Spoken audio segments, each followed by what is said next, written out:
Detecting a quorum, I will call the Public Works Committee meeting to order. Madam Chair, we need more infrastructure in this community. We're pretty well guarded here. Most are present. Okay, by way of just a brief chair report, I met on Friday with Ms. Wallstrom and Director Sturdivant regarding their budget as submitted to the Mayor's office. Thank you as well. Thank you for being here. And we met for about 2.5 hours. That is a lot of information to absorb and kind of distill. But I hope to get that back to the committee. But again, that was kind of late Friday afternoon. So I appreciate their time and staff getting that information to us. I think Vice Chair Young is probably going to meet with them week after next, perhaps, to discuss budget as well. I wanted to also thank Mr. Palco at the Stormwater, and Mr. Honeysucker, because they spent a good time speaking with me about kind of the history of stormwater and public works and when that divided and why, and how that relates to kind of all the systems and the work that we do. And then you all will have before you Council Lady Benedict's report for the special committee on sidewalks. So I want to thank her for that and encourage you all to review that. And as well, Councilman Parker, also kind of intersecting with the public works space, chaired the special committee for right-of-way closures. And so we'll be looking for that report as well. Okay, with that, we'll go to staff for a brief report, please. I have 3 things to mention. The application window for traffic calming has closed. There were 30 new applications during this January period, bringing us to 107 total neighborhoods that have applied for the program.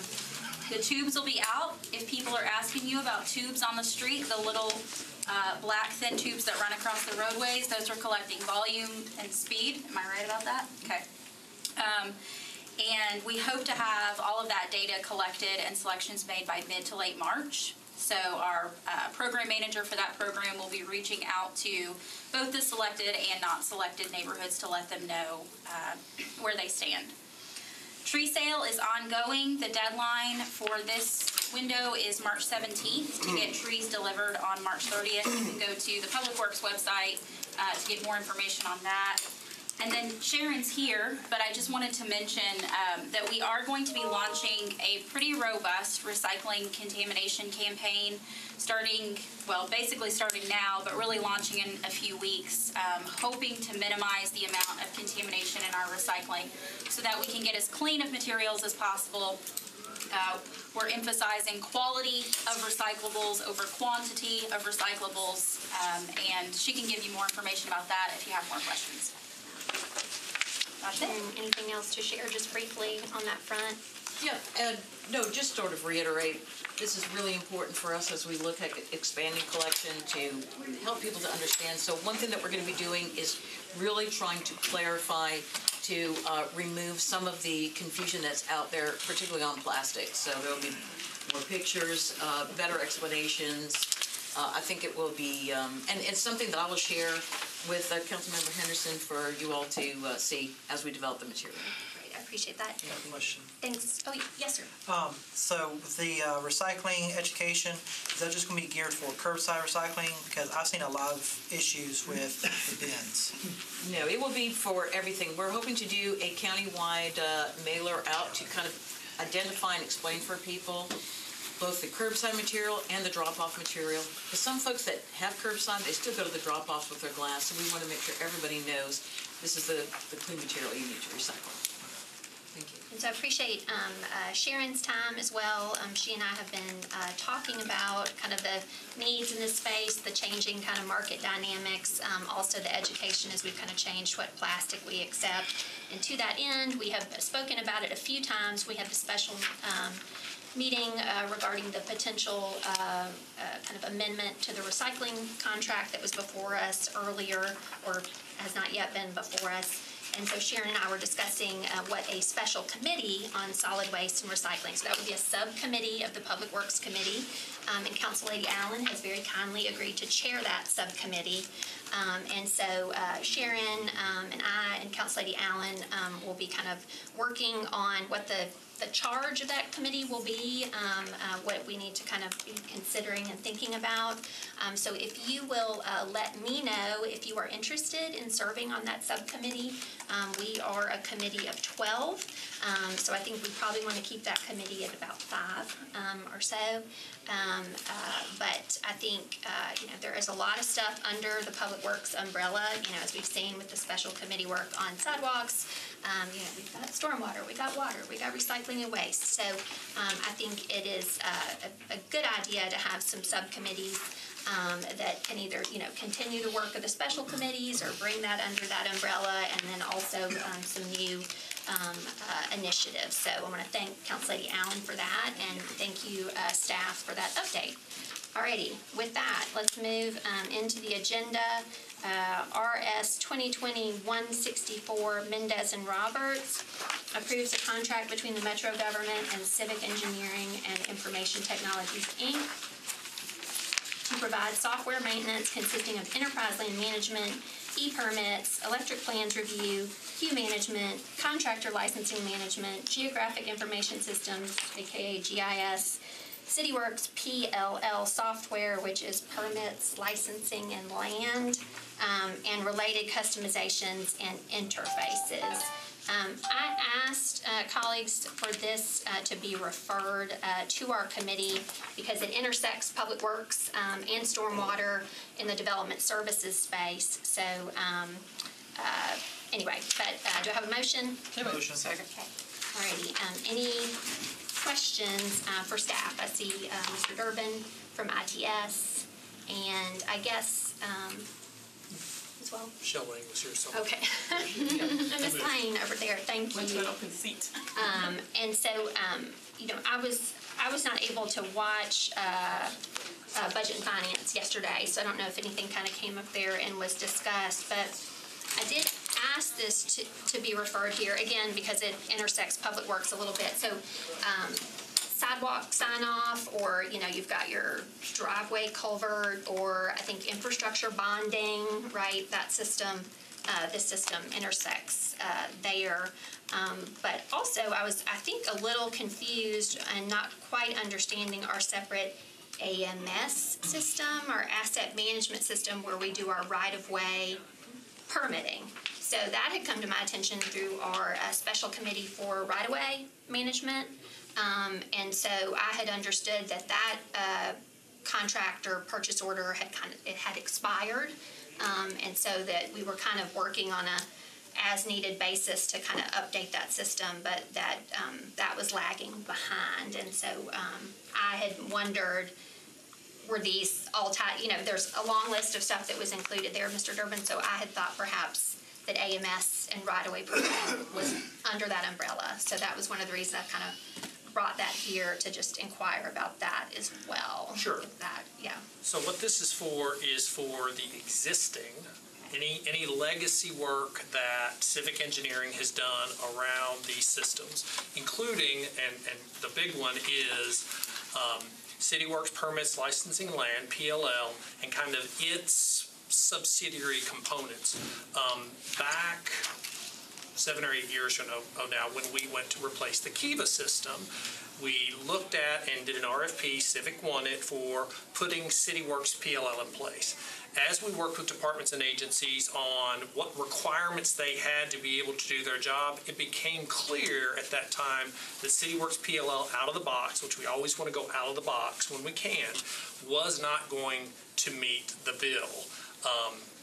And so, during the course of that project, which went live in 2016, they did significant customizations and produced customized apps for us. And that's what this is about. This is about providing the maintenance for those, because when you have an organization that has customized something greatly or done custom apps, sure, somebody else can maintain it if you've got enough time and enough money. And so that's what this is about. CityWorks, which is a Trimble product now, also has asset management system, AMS, which has been in place at Public Works for years. What we've done also in the past year is we did a contract for a renovation of that system. And so we put it out to RFP. We got 3 respondents and made 3 awards, Civic being one of them, and then I can't remember the other 2 names, but they're national companies that do CityWorks work as well as Esri GIS work for us. Part of what they did for us is they have spent a year looking at seeing if we stood up a base CityWorks AMS system, would we be able to move directly to it with the functionality that we have today? And we've determined over the last 2 months, more recently, that the answer to that is no. So there will be some additional functionality. We have made, within the past 2 weeks, plans, and we've met with Mark Sturdivant about this, to move forward with a new, fresh implementation of CityWorks AMS. We're going to put that out to bid, basically to see, we put out a statement of work, and those 3 contract vendors will respond, and then look at putting an updated version in place. That then will provide us the platform, which we're looking to renew that platform to the current product, for stormwater to come on that, and eventually to also extend that to Parks, who is in great need of an asset management system just like this, but is basically working from spreadsheets and pen and paper today. Does that answer your question? It does. Thank you very much. All right. Any other questions, colleagues? Yes. So I might be way off track. So currently, say if you're in the hub and you're looking at a property violation or something that went to codes department, it has that direct link to go view in the e-permit system, and it takes you there and just perfect. But if it is something where I guess a work order is generated via Public Works, there's not that clear connect kind of functionality. Is that something, one, is that even relevant to this contract? And 2, is that something that this can work on, or you understand what I'm... I do. Okay. I do. So just as an FYI, e-permits is one of these customized systems that Civic has put in place. And in working with the codes department and Hub, they made the determination that that linkage was something they wanted to put in place to make it easier for you to go see that. Right. From my understanding, not being in the Hub every day, Sure. all day, is that from a Public Works request type, and maybe Courtney knows a little bit more about this, the intent has always been for Hub is to be a location is when you put a request in for you to be able to go back in, assuming you've logged in, when you put that request in and be able to see status on those. Right. And so that status is intended to take the place of kind of any direct jump into the system. So there is an integration between CityWorks AMS and the Hub, but it doesn't sound like it's at the level to which you would like it to be. Well, and maybe not on that level, but I maybe whatever Public Works is operating off of is not, I don't feel like they're commingling, and other than just, in progress. And you don't know what the progress is, because something can say in progress for 3 months, and you think, what has happened with it? Sure. So I met with Erin Williams on Friday afternoon, and I mentioned to her that we had this conversation when we ran into each other in the hallway a week or 2 ago. And so she is ready to have a conversation with you about exactly what you're looking for, because these types of adjustments that are helpful to you are helpful to other people. There are lots of potential answers to kind of the question that you're asking. Great. Thanks for the I appreciate indulgence. that. Sure. All right, so we have a motion to approve and a second. All in favor? Aye. All right. RS 2020-189, Welsh, Mendez, and Henderson approves Amendment 1 to an intergovernmental agreement between the Tennessee Department of Transportation and the Department of Public Works for intersection improvements on Nolensville Pike from McNally Drive to Natchez Drive. Second. Thank you. Councilor Welsh, anything you'd like to share about this? Okay, great. All in favor? Aye. Against? Okay. Also, RS 2020-190 Sledge, Mendez, and others approves an intergovernmental agreement between the Tennessee Department of Transportation and Metro Public Works for the reimbursement of railroad crossing safety improvements at Nolensville Pike. Do I have a motion? Okay, we have a letter from the sponsor. Any questions? Can I ask something? Yes, sir. Which railroad tracks? Which railroad tracks? Yeah, that was my question as well. I wondered, because in that Nolensville Pike corridor, I know there's been a lot of concern about the associated infrastructure with the fairgrounds, and that does intersect the railroad. And so that was a question that I had. I doubt if the letter addresses that. Can staff answer? Yeah. It's the crossing right there goes right through the middle of the Craighead intersection on Nolensville, right by the fairgrounds. This work was completed about 2 years ago. This is a housekeeping thing because of some cost overruns. So it don't have nothing to do with any of them in Old Hickory? No, sir, not this one. Okay, and so we've seen kind of a slow rotation of some of these around the city, these railroad safety crossings.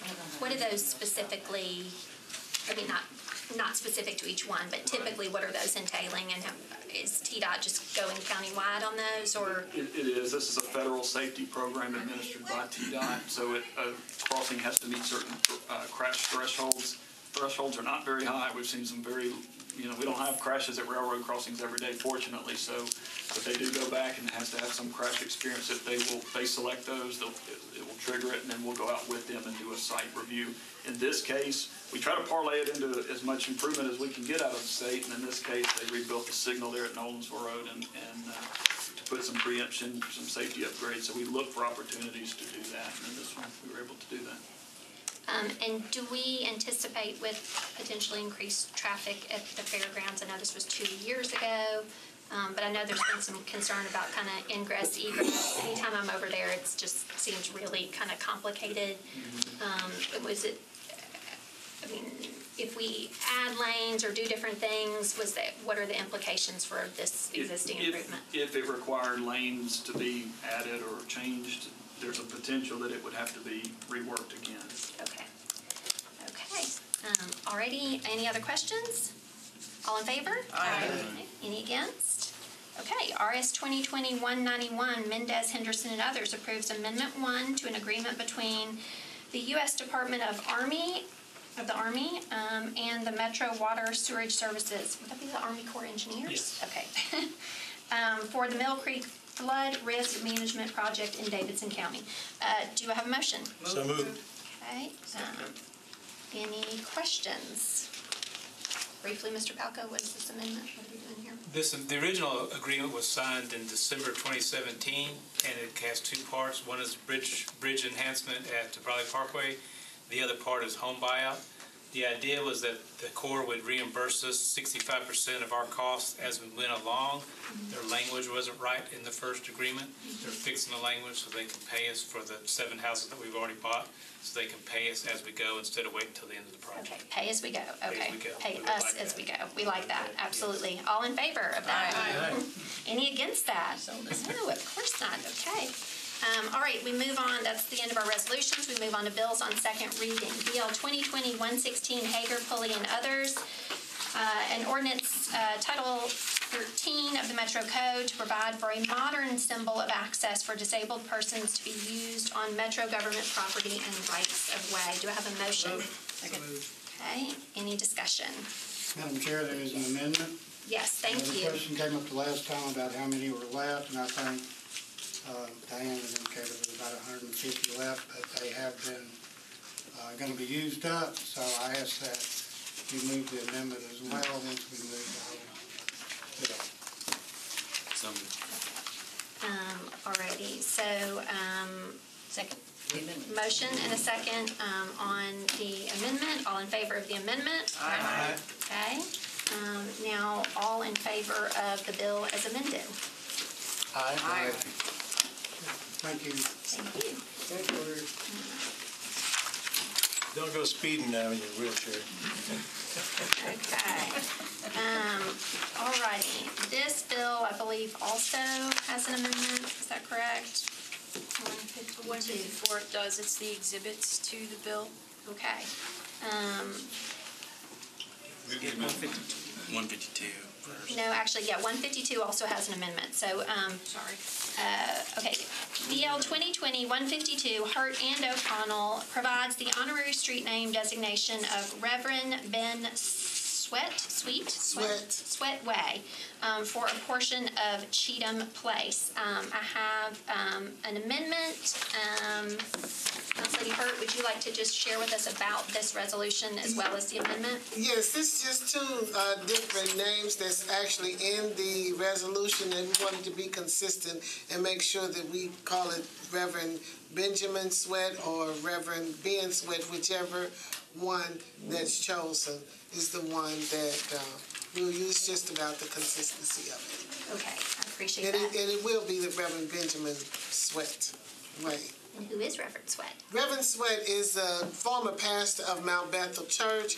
He had been there for 20-plus years as the pastor and built the church, built a new church for their congregation in the community, one that was very, very small, but with his leadership, he was able to bring the community together and expand the congregation. He was an engineer with AT&T, well, Bell South, and then AT&T for many years, and just had some great respect for people in that community.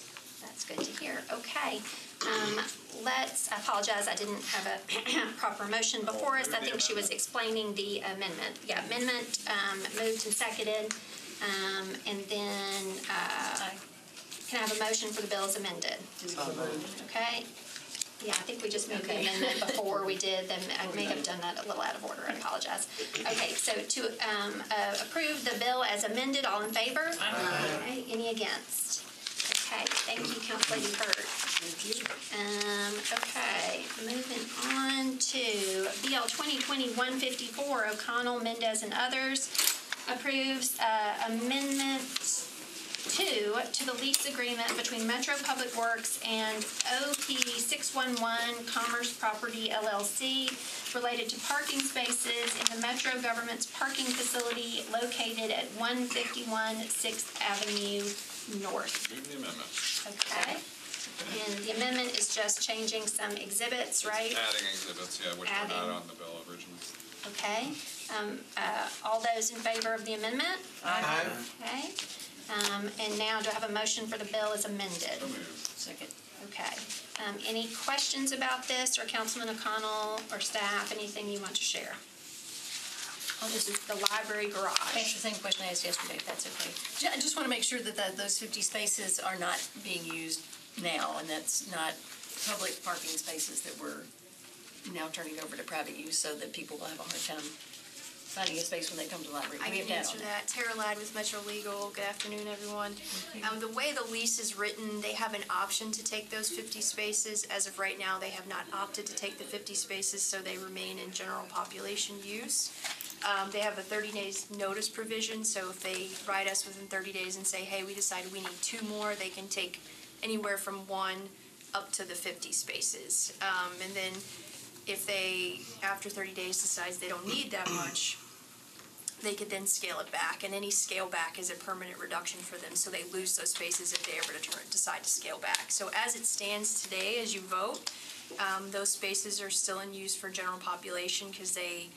Well, that's my question. Yeah.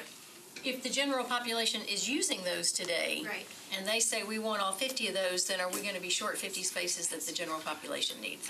That's my Right. question. Or are they just sitting there Yeah. vacant anyway? Well, the garage is never operating at capacity as far as people taking the spaces. I apologize.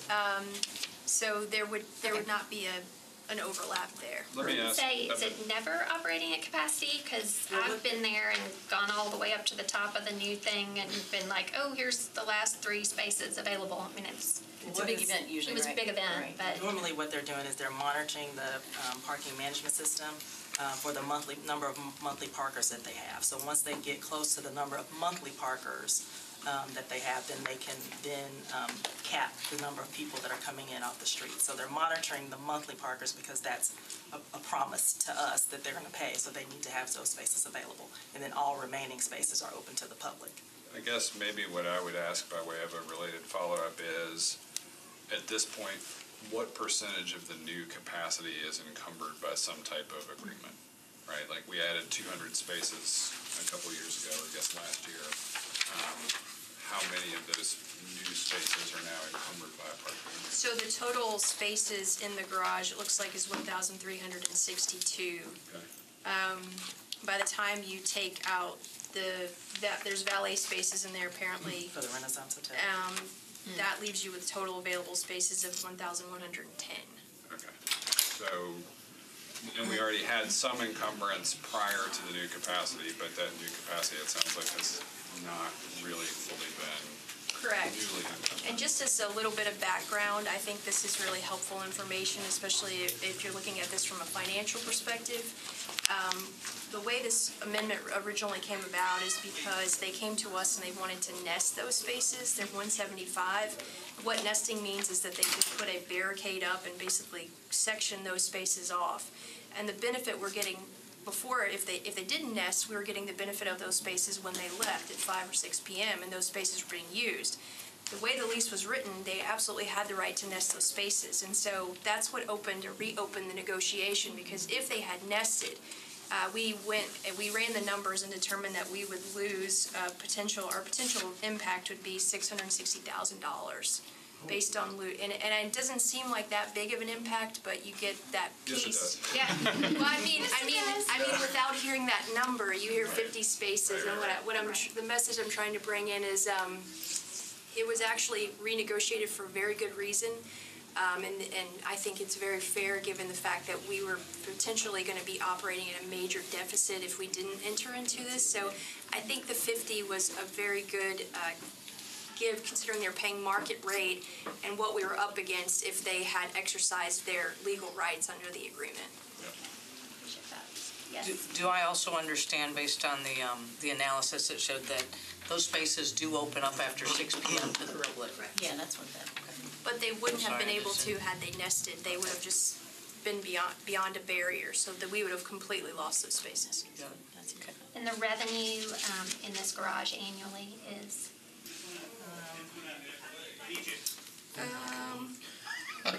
I have a chart. I'm trying to read it.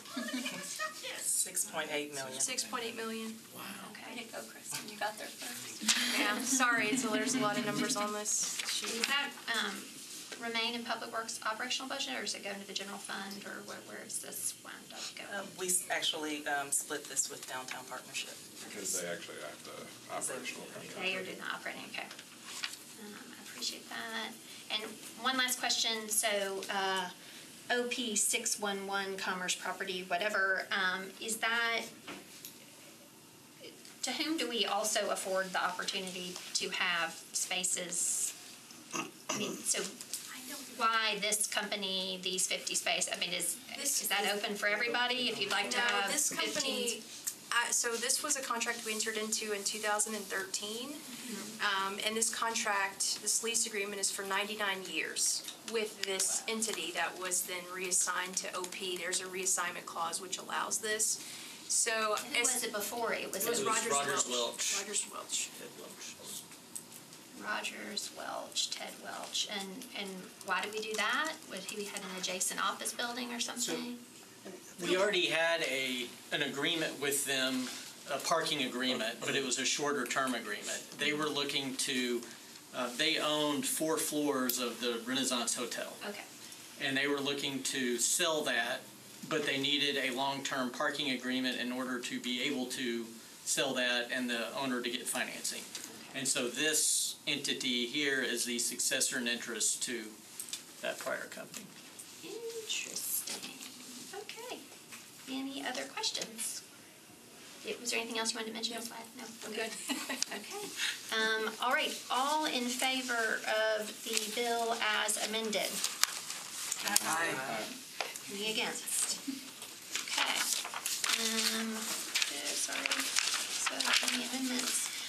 Whereas 2020-155 O'Connell, Murphy, and Henderson authorizes Oliver, McMillan, Spectrum, Emery, LLC to install, construct, and maintain underground encroachments in the right-of-way located at 500 Broadway. Do I have a motion? Any discussion? Yeah, I'm a little concerned that Freddie might be sick. These are underground encroachments. I thought you specialized in aerial. No, I go both ways. Oh. So I do, I do have a question. Alrighty, let's stay on track here. I do have a question because I have just heard kind of anecdotally related to the 5th and Broadway development, some pretty significant problems in the right-of-way, holes in Broadway, a major water pipe break-in under 5th, and some other things going on associated with this development. You mean historic? Devin Doyle, Public Works. Yeah, thank you, Mr. Doyle. When they were doing the initial phases of their utility work, there were, I didn't have direct involvement, but I'm aware that there were some underground utility issues. Now, these encroachments themselves are for things like tree grates, bollards, a ventilation shaft that was put in place during that utility construction, street trees, things like that they are required to maintain. So effectively permanent installations as Yes. opposed to the action of construction, which has been unquestionably disruptive. Right. Okay, so tree grates, ventilation shaft, what else would you think? bollards, street trees, structural soil for the street trees. Great, good to hear they're using that. And then I assume that they have submitted a plan specific to the street trees and everything. That's all gone through DRC, et cetera. Okay, and can I inquire before we move ahead of this, have the cadus for the water line they broke? That I can check on to see. I don't know the details of any of that, but we can get that information for you. I don't know. And I know there was some discussion about cost recovery through District Energy as well, because I believe they caused some tunnel issues there. But I'm not sure exactly, and well, I guess Mr. Cooper left. I was going to say our legal counsel might have some sense of how we recover in the case of liability like that. So I guess, I don't know, I mean, I would be interested to know, Mr. Doyle, before this gets to third reading, if we have in fact worked out all that cost recovery, because I think before we approve Let's this, do we'll that need and to refer. potentially defer contingent upon receipt of that information. Okay, so would you, Councilman O'Connell, we have a motion to approve Let's this junction. re-refer.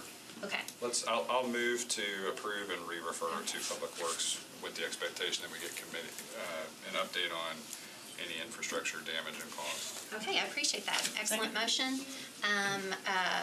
All in favor? Aye. Okay. Great.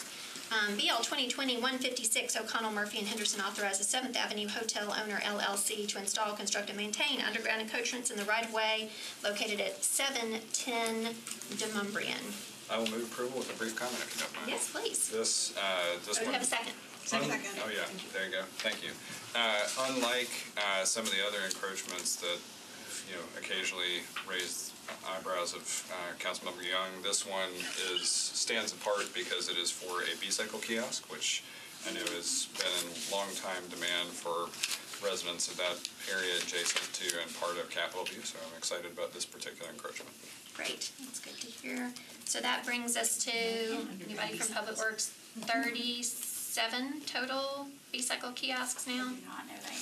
It's not enough, y'all, that's all I'm saying. Okay, all right, motion. I might be able to tell you. But we can go ahead and vote if you I like. think it's around 35, 36, 37 of them. Is it the downtown partnership that runs those? Correct, which is complicated as we kind of try to grow that out to the rest of our greenways and our suburban business districts. So I think it's something we may want to kind of revisit a little bit to think kind of how we can scale that a little bit better. So, alrighty, moving on.